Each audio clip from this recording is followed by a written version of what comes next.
Hola, ¿cómo le va? Yo soy Manuel Yáñez, esta es la dosis diaria y me da un gusto enorme que nos acompañe a conocer y analizar estas que son las notas más relevantes que usted verá, leerá o escuchará en los principales medios informativos. Asisten 3 millones de fieles a cantarle las mañanitas a la Virgen en la Basílica de Guadalupe. Desaparece de la prisión rusa Alexei Navalny, el opositor de Putin. El ejército israelí cerca a altos líderes de Hamas en la Franja de Gaza. El presidente de Ucrania, Volodymyr Zelensky, está en Washington. El presidente Andrés Manuel López Obrador va con todo contra los organismos autónomos. Esta información más la presencia de José Carlos Femat, la voz de la energía, y por supuesto platicaremos hoy con Jaime García, el hombre más informado de la política nacional. Empezamos.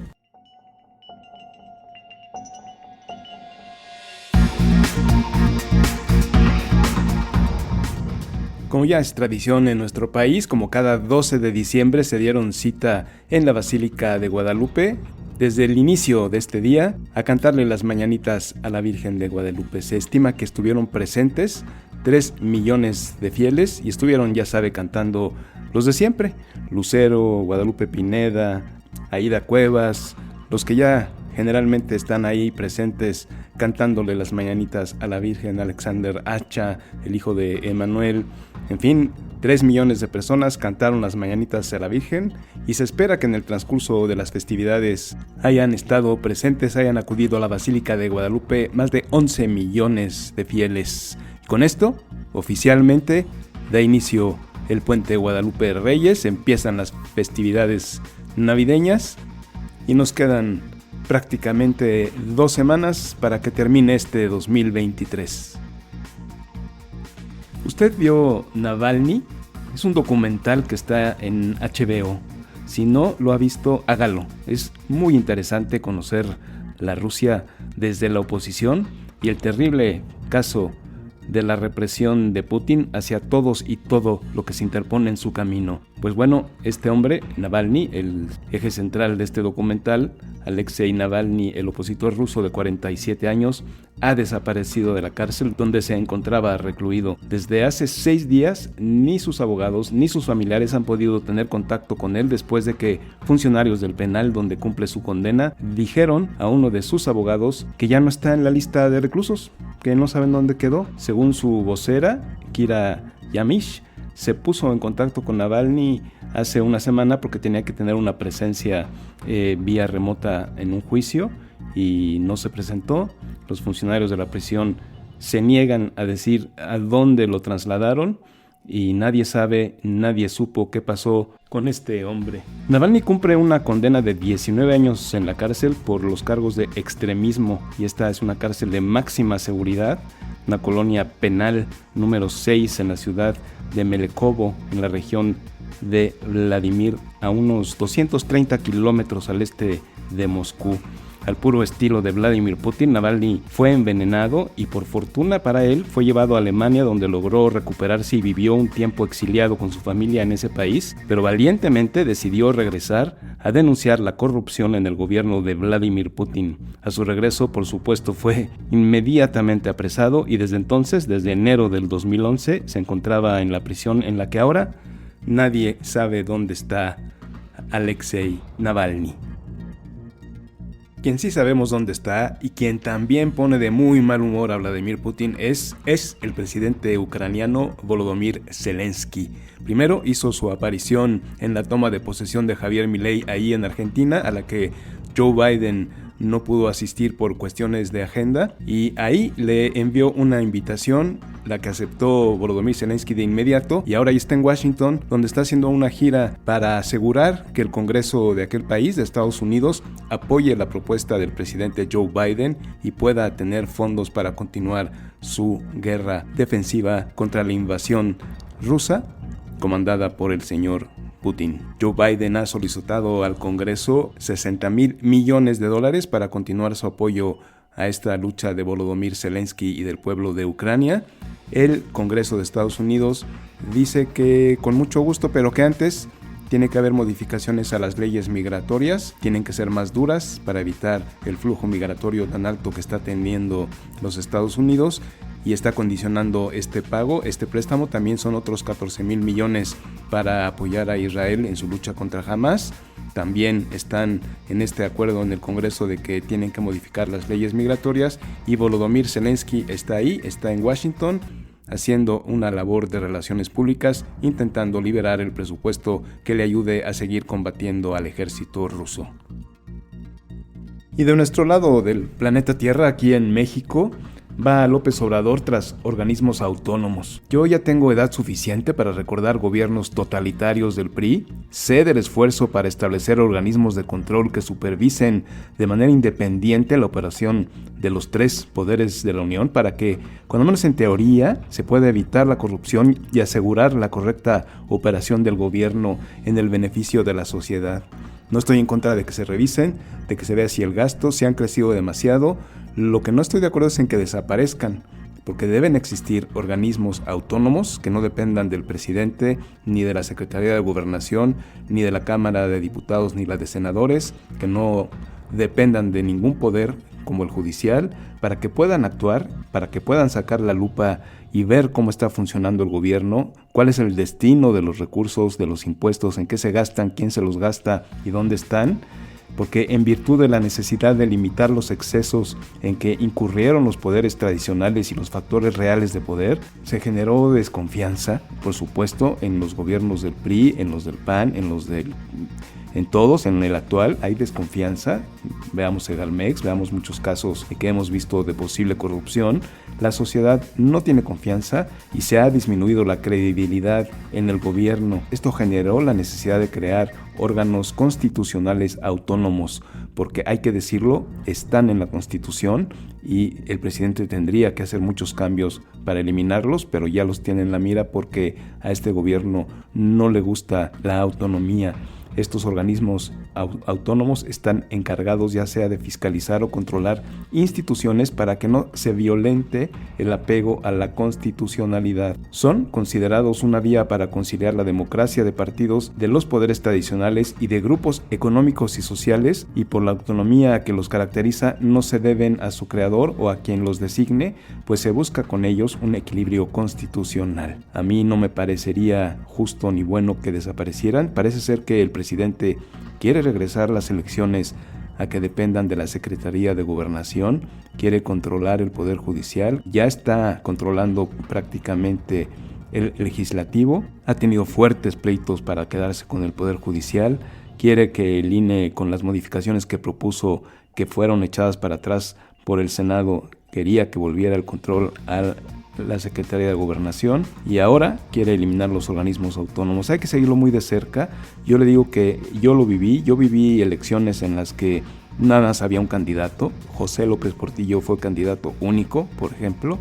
Estos famosos ratones locos que era llevar a la gente en camiones a votar, urnas embarazadas donde ya estaban definidas quién iba a ganar. Toda esta lucha que hubo para que haya democracia en México y transparencia se logró cuando se hizo el instituto, el IFE y ahora INE, donde ya hay elecciones mucho más confiables y que el presidente ha debilitado con la disminución a su presupuesto. Yo no quisiera volver a vivir aquellas épocas de la falta de transparencia en las elecciones y tampoco en la falta de transparencia en cómo opera nuestro gobierno. Otro instituto autónomo, el INAI. Gracias al INAI se supo el tema con el gobierno de Peña Nieto de la Casa Blanca, por ejemplo, y grandes descubrimientos se han hecho en el mal manejo de recursos gracias al Instituto Nacional de Acceso a la Información. Yo estoy de acuerdo con el presidente de que si hay corrupción se detecte, se denuncie, se castigue a quienes la cometan, pero no estoy de acuerdo en que desaparezcan. Estamos ya platicando con Jaime García, el hombre más informado de la política nacional, y estábamos aquí haciendo cuentas, hablando de finanzas, hablando de política, pero pues mejor vamos a platicar con la gente que nos escucha. Jaime, ¿cómo estás? Manuel, buen día a quienes nos escuchan. Sí, como ya se acerca Navidad, y estar compartiendo con personas a las que no vemos muy seguido, pues de pronto todos nos convertimos en expertos de todos los temas. ¿Y qué te parece si hablamos de cómo va a cerrar el año en términos económicos? Vámonos, hoy arranca oficialmente el Guadalupe Reyes, Jaime, así es de que vámonos con todo. Pero mira, a mí me gustaría hablar de este número, de estos indicadores, de estas cifras que se van acomodando hacia final de año respecto al crecimiento de la economía, del crecimiento de la inversión extranjera directa, de lo que van a generar las obras que entregará el gobierno, en fin, y me gustaría ponerlo en un sentido más político que económico, evidentemente, porque a principios de año, en estos espacios, tanto radiofónicos, televisivos, de medios de comunicación, la cifra más, digamos, lo más optimista para el crecimiento del país durante el año 2023 se situaba por debajo del punto porcentual. ¿Por qué la situaban así? Porque decían que después de la recuperación que había implicado el año 2022 posterior a los estragos de la pandemia en términos económicos, pues que la economía iba a entrar en un proceso como de, no de estancamiento, pero sí de disminución de ese crecimiento, por obvias razones, porque ya más o menos íbamos a entrar a una normalidad. Y pues no, las últimas cifras que aparecen de manera tanto oficial como de calificadoras y de bancos, la semana pasada fue BBVA Bancomer, pues situado el crecimiento del país en el 3.5%. Independientemente de si la cifra es robusta o no robusta, insisto que me gustaría situarla un poco para repasar todo lo que se ha dicho respecto al presidente y el desempeño que tiene como político y lo que le va a ocurrir. ¿A qué me refiero? A principios de sexenio se decía que esa famosa frase de compren dólares, ¿no? Porque se va a venir todo muy mal y entonces, pues como ahora cada quien es un comunicador en potencia, pues se empezó a decir que el país iba a entrar en un proceso muy complicado porque a los mercados y a las calificadoras no les gustaba este estilo de gobernar populista y que ponderara a los pobres y que entonces esas inversiones se iban a espantar porque no les gustaba mucho este tipo de gobierno y este tipo de estilo de conducirse por parte de un mandatario. Esto, claro, pues, bajo ningún argumento de realidad, porque pues, todavía no sabíamos cómo iba a ser el desempeño del presidente López Obrador en términos económicos específicamente. Después, bueno, evidentemente vino la pandemia. Y después de la pandemia vino como esta parte de, pues ahora sí ya se acabó el sexenio, porque el presidente no va a cumplir y porque también las inversiones pues tampoco van a llegar como se hubiera pensado.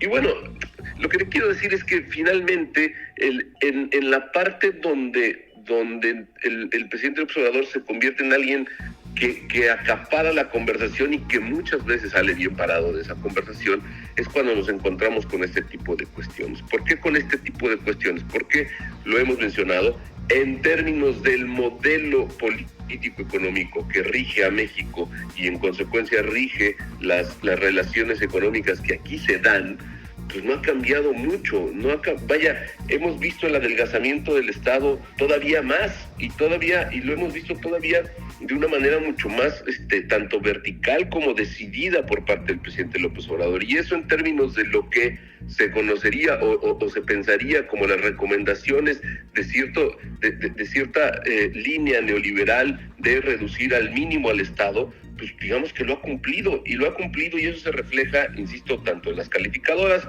como en las predicciones de crecimiento, como en las inversiones y como la manera en la que se evalúa y se califica este país. Entonces, pues no, el presidente no necesariamente vino a imponer un sistema socialista de producción y de distribución de la riqueza, tampoco ahuyentó a nadie y parece que por lo menos este año, es decir, el último año, el presidente cerrando la economía, pues se llega con un crecimiento que por lo menos en los últimos años era algo pues no pensado, y no pensado porque a pesar de que los otros mandatarios sí quedaban muy bien en todos los aspectos con los grandes mercados, pues nunca les iba así de bien, sobre todo al final del sexenio.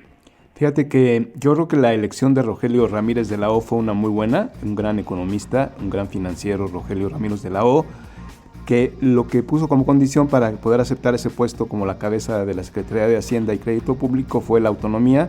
No le gusta mucho la autonomía a López Obrador, pero como no es su fuerte, lo ha dejado actuar y ha sido un gobierno en términos financieros total y absolutamente neoliberal, y en términos de discurso y de política nacional ha sido hacia la izquierda. Entonces creo que esta combinación le ha funcionado muy bien, porque este nuevo viejo PRI pues sigue siendo neoliberal en términos financieros. Claro, y que ahí nos topamos con una de las grandes habilidades del presidente, y que tienen que ver con comunicar en perfecto mexicano.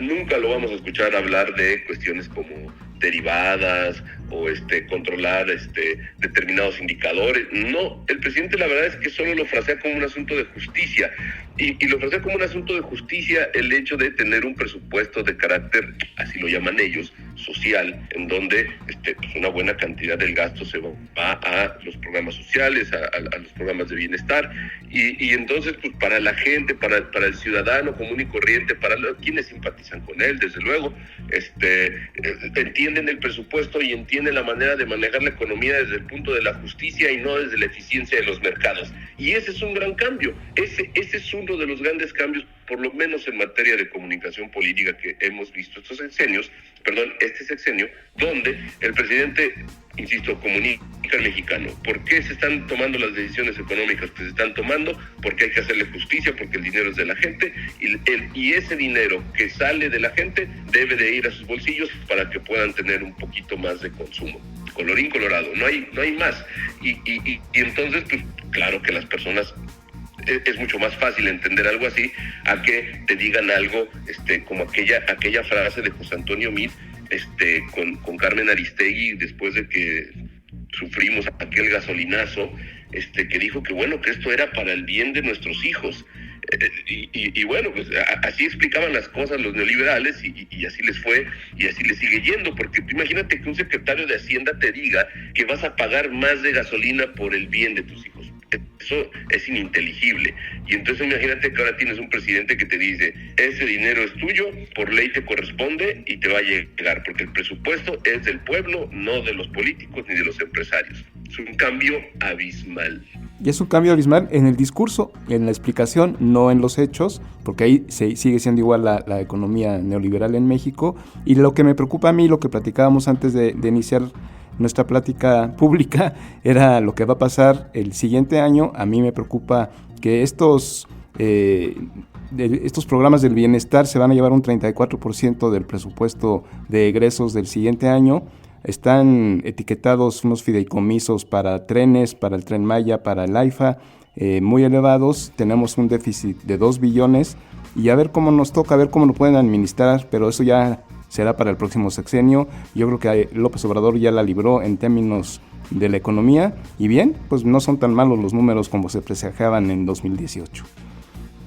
No, y le va a tocar a los políticos nuevos atenderlo y resolverlo, como el caso de Mariana Rodríguez, ¿no? A Mariana Rodríguez tal vez será un problema que sí le vaya, eso está muy divertido. Y es que sigue atendiendo a sus intenciones presidenciales, porque parece, salvo tu mejor opinión, que en el caso de estos políticos jóvenes MCístas de Nuevo León, Samuel García y Mariana Rodríguez, pues han tomado una serie de decisiones que el tiempo nos dirá si fueron benéficas para las respectivas carreras políticas o no.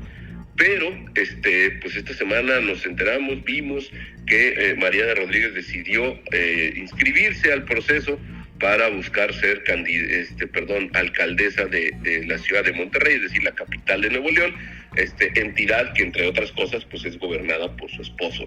Entonces, en esta parte de lo nuevo y de la manera de hacer política nueva que ha intentado llevar al aire Movimiento Ciudadano, pues ahora vemos que en el Estado de la República, que por lo menos en términos discursivos controlan, pues están colocando en unas posiciones que por lo menos yo no recuerdo. No sé si tú tengas por ahí algún caso en donde el gobernador y la alcaldesa de la capital, o viceversa, no importa la cuestión de género, que estén casados. Me cuesta trabajo encontrar a alguien. No, que yo sepa no ha existido. Y bueno, pues vamos a ver. A mí se me hace la verdad interesante, se me hace, dije divertido, pero no, es interesante ver qué pueda pasar, qué pueda hacer la gente de Nuevo León y cómo ven las cosas ellos desde allá. Y si nosotros ya estamos a lo mejor viejitos y las nuevas generaciones digitales y de redes sociales van a tener éxito, será un gran experimento para seguirlo muy, muy de cerca, Jaime. Yo creo que a mí me parece, ellos han sido disciplinados en atender lo que la investigación les dice y en consecuencia ajustan, en consecuencia van tomando otro tipo de discursos. A mí me parece que una de las deficiencias que las personas veían en el personaje Mariana Rodríguez es este empaque de gobernante y me parece un movimiento, pues, te diría, insisto, ¿no? Aunque las capitales y las ciudades pues no son canicas, ¿no? Para ver cómo experimentamos con ellas, pero en este caso, pues gobernar la segunda o tercera ciudad más importante del país, pues sí le puede dar cierto empaque ya de política, más allá de pues, alguien que pueda manejar bien, mal o regular las redes sociales y lo que ella pueda poner ahí o no, pero sí, ya gobernar es otra cosa y pues parece que han tomado esa decisión de por lo menos comenzar a incrementar esos atributos que hoy todavía la gente no tiene muy identificados con ella. Entonces, pues hay que ver cómo funcionan como pareja, y no me refiero al ámbito personal, sino cómo funcionan como dupla de una gobernante de la capital y el gobernador de esa entidad, y que seguramente van a jalar el foco de muchas cosas a nivel nacional hacia Nuevo León, algo que tampoco había pasado en mucho tiempo. Sí, eso es una buena noticia. Oye, ahorita que estamos hablando de Movimiento Ciudadano, no quisiera dejar pasar este tema. El presidente parece ser que se envalentona y vuelve a arremeter contra los organismos autónomos porque creo que siente que tiene los votos suficientes ahora que nace Fosforena, y ya ves que está en la nota, no era un tema de los que íbamos a hablar tú y yo, pero me llama mucho la atención que retomó el hecho de destruir al INAI, de destruir al CRE, a la CRE. ¿Cómo ves tú? ¿Va a tener éxito o es nada más ruido para el próximo sexenio? Yo creo que es un ajuste, yo creo que es un elemento más de campaña, de esta campaña de contraste que le rinde frutos a Morena en las entidades de la República. Pues vamos a llegar al fin de las precampañas el próximo 3 de enero. No habrá grandes temas porque pues hay intercampaña, cambia la lógica y el tono en el cual los aspirantes tienen que buscar y pedir el voto.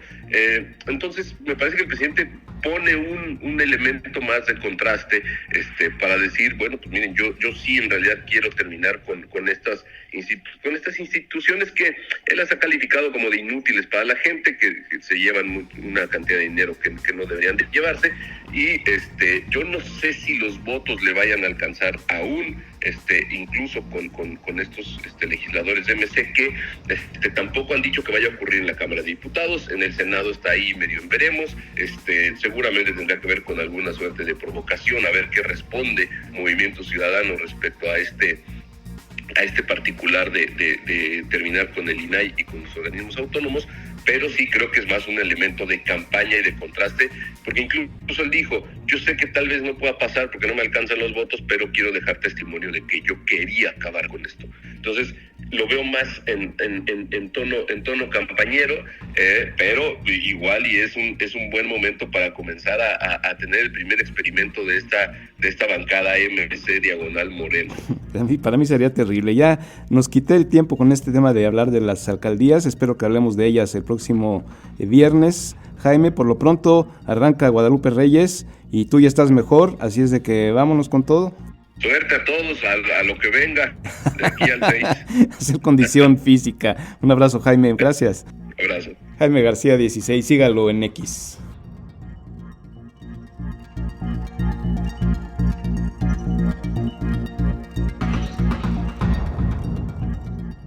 Tenemos lista la cápsula de José Carlos Femat, la voz de la energía. Manolo, muy buenos y guadalupanos días para ti y para la audiencia de Dosis Diaria. Ahora sí, con su café o su té favorito en la mano, revisemos juntos las principales notas del sector energético. China alcanzó un logro destacado al poner en funcionamiento la cuarta generación de tecnología nuclear con una nueva planta en la provincia de Shandong. Equipada con 2 reactores más seguros y eficientes en términos de combustible, la instalación utiliza gas en lugar de agua para enfriar el reactor, reduciendo el riesgo de consecuencias nocivas en caso de accidentes. Con la capacidad de generar suficiente energía para 200,000 hogares, la planta también destaca por su enfoque multifuncional al desviar el calor generado para su uso en procesos industriales.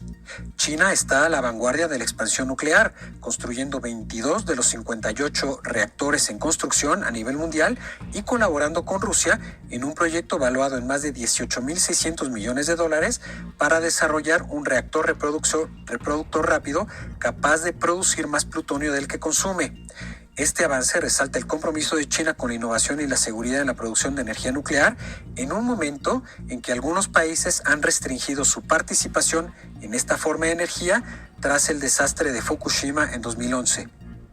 Y mientras en China se avanza en la nuclear, la Comisión Europea destacó 166 proyectos transfronterizos de infraestructuras energéticas, incluyendo energías renovables e hidrógeno, como proyectos de interés común y proyectos de interés mutuo para impulsar los objetivos climáticos del bloque bajo el Pacto Verde Europeo.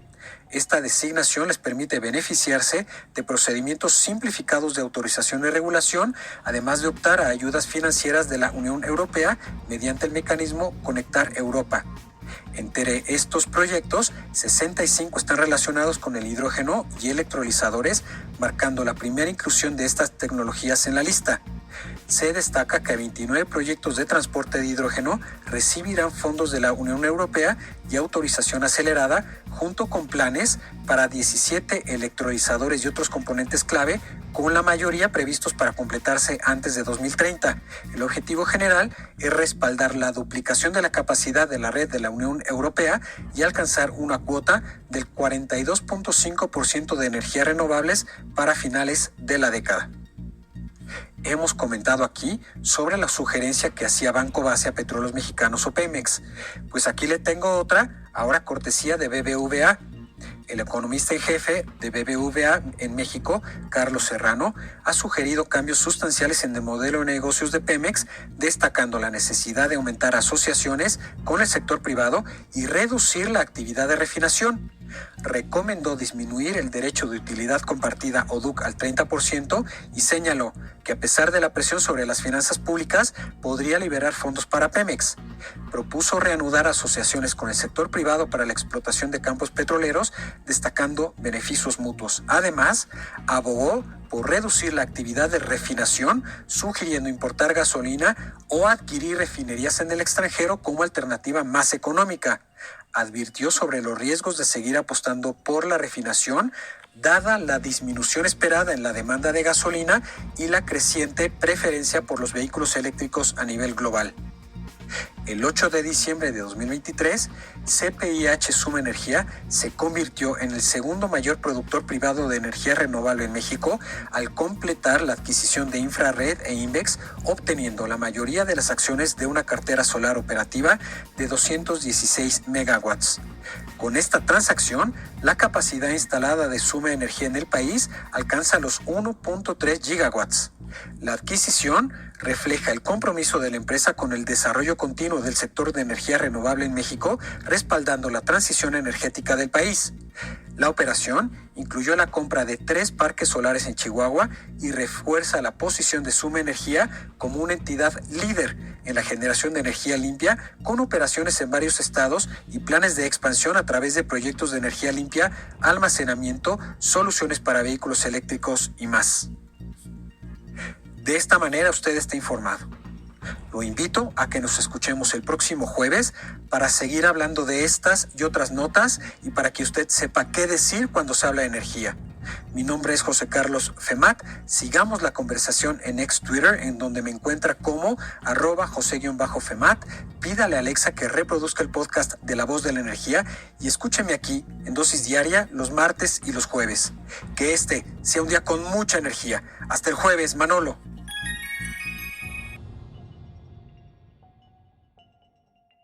Continúa la guerra en el Medio Oriente. Benjamín Netanyahu dice que ya el ejército israelí tiene cercados a los líderes de Hamas. Les dice que se rindan para evitar la eliminación total. No hay buenas noticias en Medio Oriente, no se ve un alto al fuego cerca. Al contrario, parece ser que están aumentando las hostilidades. Por lo pronto, hasta aquí la dosis diaria de hoy. Búsquenos en redes sociales, descárguenos en Spotify, Apple Podcast, ahí donde usted escuche su podcast favorito, ahí está la dosis diaria con Manuel Yáñez. Por lo pronto, ya está usted informado.